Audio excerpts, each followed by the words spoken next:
আজ আমি খুব সহজ পদ্ধতিতে ফুলকপি আলু আপনাদেরকে রান্না করে দেখাবো। পুরো ভিডিওটা দেখতে থাকুন, আশা করি ভালো লাগবে। ফুলকপি আলু তরকারি বানাতে নিয়েছি ফুলকপি, আলু, মটরশুঁটি, টমেটো আর গাজর। কত বড় ফুলকপি দেখুন, টাটকা ফুলকপি। কয়েকদিন আগে বাজারে দাম ছিল 50-60 টাকা করে, এখন 30 টাকা করে নিয়ে এসেছি। আরও আস্তে আস্তে দাম কমে যাবে। এখন ফুলকপিটা কেটে নিই।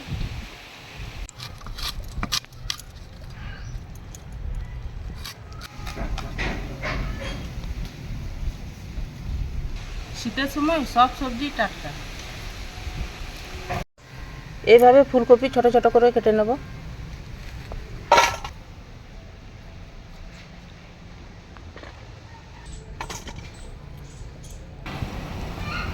পুরো ফুলকপিটা কাটবো না, অর্ধেক কাটবো, নাহলে আমার ফুলকপির পরিমাণটা বেশি হয়ে যাবে।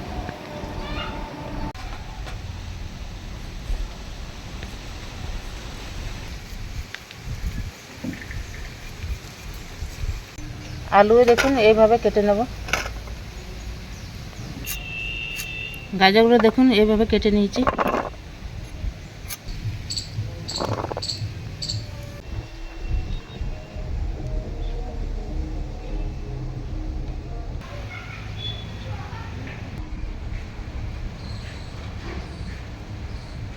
সবজি ভালো করে ধুয়ে নিয়ে চলে এসেছি, এখন রান্না বসাবো।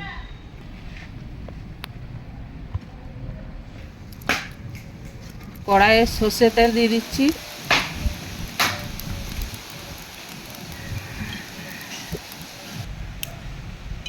তেল গরম হয়ে গেছে, ফুলকপি ভেজে নেব।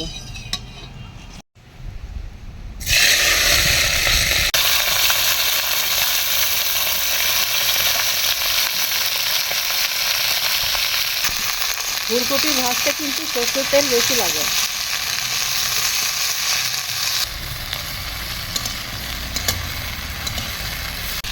লবণ,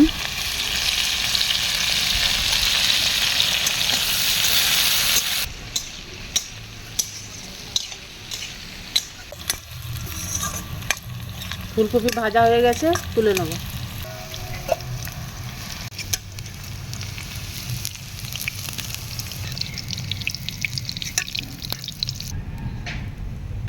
ওই তেলে আলু আর গাজর ভেজে নেব।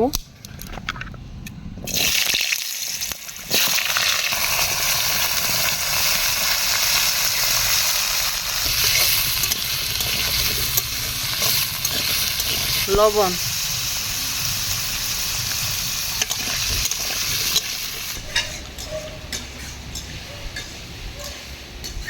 গাজর আলু ভাজা হয়ে গেল, তুলে নেব।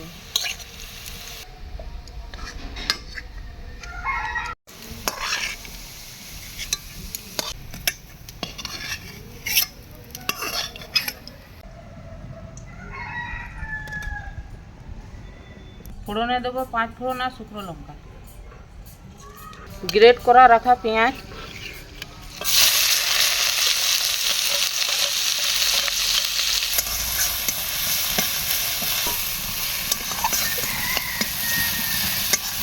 পেঁয়াজ লাল লাল করে ভেজে নিয়েছি। আদা রসুন বাটা দিয়ে দেবো।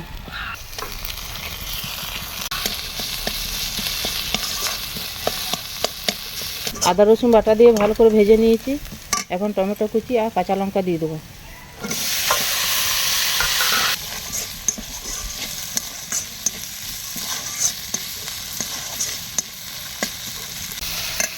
এক চামচ মতো জিরে গুঁড়ো, তো ধনে গুঁড়ো, চামচ লঙ্কা গুঁড়ো, চামচ কাশ্মীর লঙ্কা গুঁড়ো, হলুদ গুঁড়ো, অল্প জল দিয়ে মশলাটাকে কষে নেব।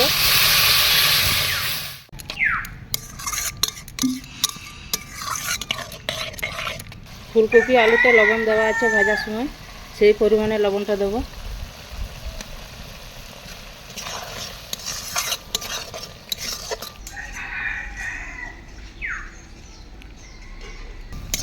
মশলা থেকে তেল ছেড়ে দিয়েছে দেখুন, এখন মটরশুঁটিটা দিয়ে দেবো।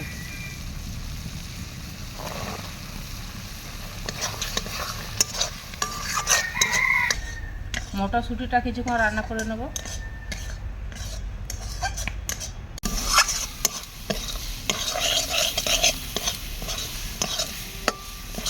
মটরশুঁটি কিছুক্ষণ রান্না করে নিয়েছি, এখন ভেজে রাখা ফুলকপি আলুগুলো সব দিয়ে দেবো।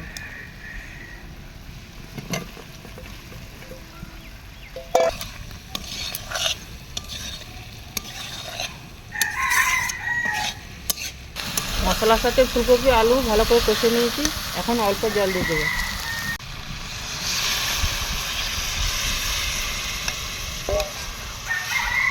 কিছুক্ষণ ঢাকা দিয়ে দেবো।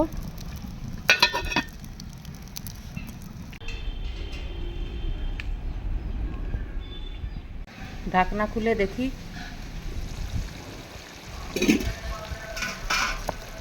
কত সুন্দর মাখা মাখা হয়ে গেছে। আর রান্না কালারটাও দেখুন কত সুন্দর এসছে। গরম মশলা দিয়ে নামিয়ে নেব।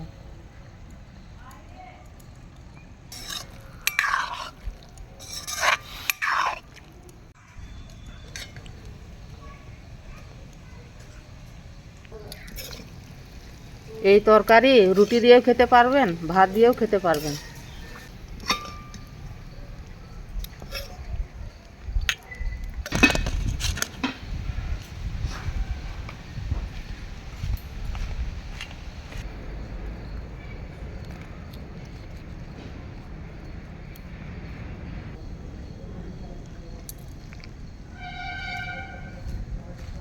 এবার আমি খেয়ে দেখব কেমন রান্না হয়েছে।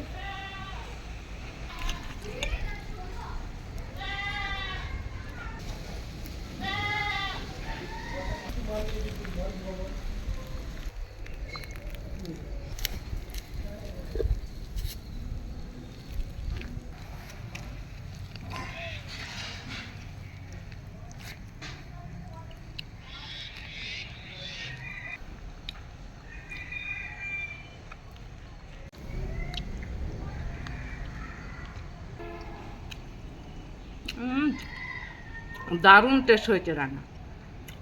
আমি যেভাবে রান্না করলাম আপনারা এইভাবে বাড়িতে রান্না করে খেয়ে দেখবেন, খুবই ভালো লাগবে। রান্নাটা কেমন লাগলো কমেন্টে জানাবেন, লাইক করবেন, শেয়ার করবেন, সাবস্ক্রাইব করতে ভুলবেন না। আজকের মতো টাটা, আবার দেখা হবে নতুন কোনো ভিডিও নিয়ে।